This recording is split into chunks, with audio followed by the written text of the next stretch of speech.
The 11th of February this year was the 25th day of the 11th month on our Creator's restored calendar. This day was the anniversary of Noah letting loose the third dove that did not return to him. On this day, I posted a video called Peter the Roman and the Third Dove. At a little over the 15-minute mark into this video, I spoke, the signs of where we are at in time are all around us, and so are Satan's smokescreens and his servants, including Peter the Roman, who will soon be elected to head the horse empire. Well, guess what? This has happened. Satan has been allowed to fulfill the prophecy that he gave through his servant that is known by the name Malachi. Be careful not to confuse Malachi with Yahweh's anointed prophet, the prophet Malachi. They are two entirely different people. One of them was Yahweh's prophet, and one of them was Satan's prophet from Ireland. In this video, I spoke that Malachi's prophecy goes back approximately 400 years, but from what I understand, this was just the time that it was published. Supposedly, he was actually led by Satan to give the prophecy in the 1100s AD, and from what I have read, his prediction probably does go back that far, even though the Vatican denies it.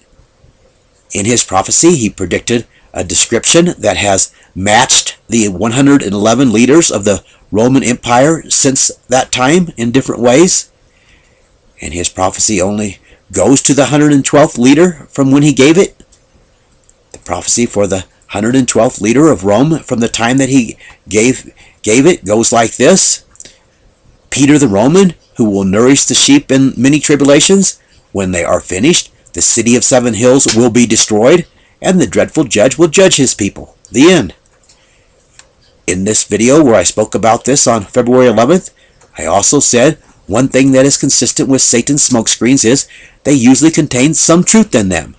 The coming time of tribulation will certainly accomplish the destruction of Rome, the city of 7 hills. This judgment is prophesied to happen in the revelations of our Messiah to the Apostle John, and Yahweh is indeed going to judge his people.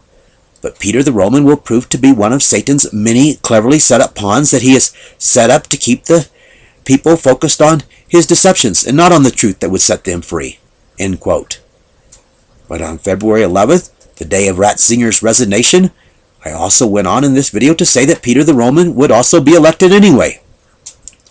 And he will prove to be one of Satan's many cleverly set up smokescreens. From what I understand, the Cardinal Bergoglio, who was elected to replace Ratzinger, was not among the front runners for the job.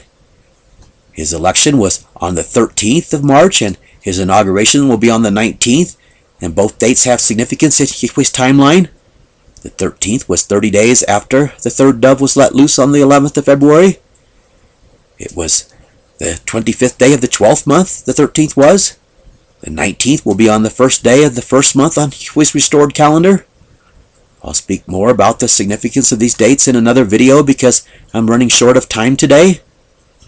The question that you might be asking is, how is Cardinal Bergoglio linked to Peter the Roman? I will tell you.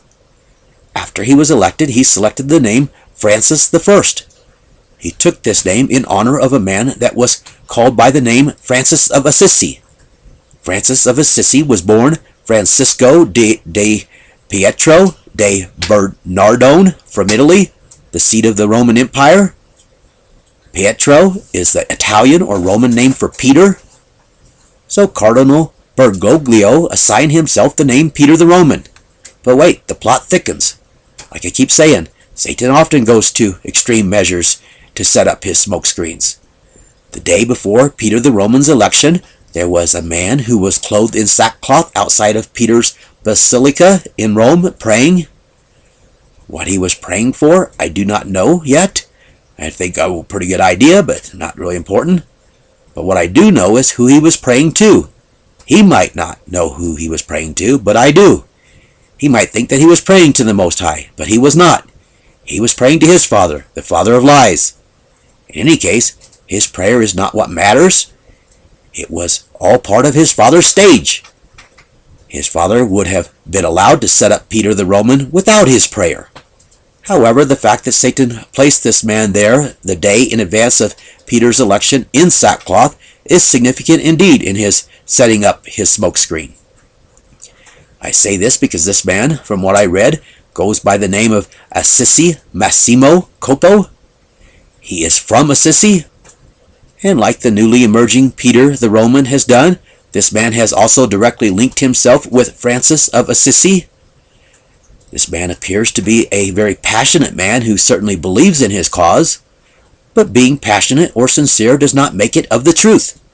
People can be passionately wrong and sincerely deceived. I saw a video of him stripped down from his sackcloth and nearly naked, preaching in the streets with nothing on but his shorts. Francis of Assisi, or the Peter the Roman of the past, left his worldly wealth and was known to serve the poor. Wikipedia says, on a pilgrimage to Rome, he joined the poor in begging at St. Peter's Basilica. The newly elected Peter the Roman is also known for his serving the poor, thus a perfect match to Peter the Roman. Serving the poor is a very good thing, but many people serve the poor without serving the true image of the Most High. The terrorist organization Hamas is known for serving the poor. Yeshua said that many will come to him and say, Master, did I not do many wonderful works in your name? And he says that he is going to tell those of you who did so apart from living his Father's Torah to depart from him, because he did not know you. Like the new Peter the Roman's counterpart, Assisi Massimo Copo, who is clothed in sackcloth and sleeping outside of a bathroom in Assisi, even in the cold. From what I read, the new Peter is also known for his passion. So you see, Satan has certainly set up a well-organized smokescreen to go along with the rest of his clever smokescreens. The question for each of you is, will you let his smokescreens cause you to stay in the captivity by causing you to jump from one frying pan to another? Or will you let Yahweh's word identify his end-time messenger, the covenant, and turn to that which he has restored and revealed through his servant?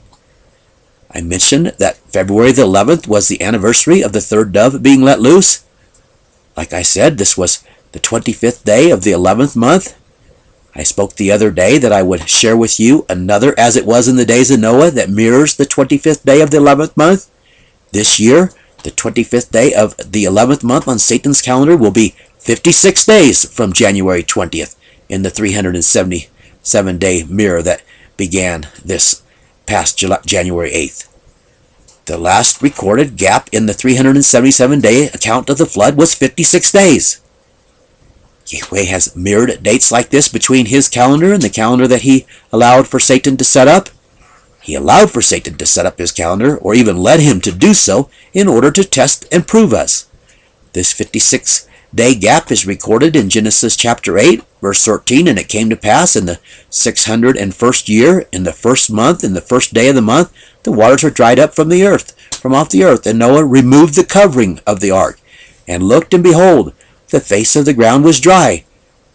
I'm sure that I'll be going into the word that is translated as dry in another video, not the purpose of this video. Verse 14, and in the second month, on the 27th day of the month, the earth was dry. And of course we go on to read that Noah and his family were allowed to step off the ark. Like I said earlier, the first day of the first month on Yahweh's restored calendar is in just a few days on March 19th on Satan's calendar. Like I also said earlier, I have a limited amount of time today to go into the details that are emerging on this. But for today, I did want to get this posted. I'll expand on these things in the future.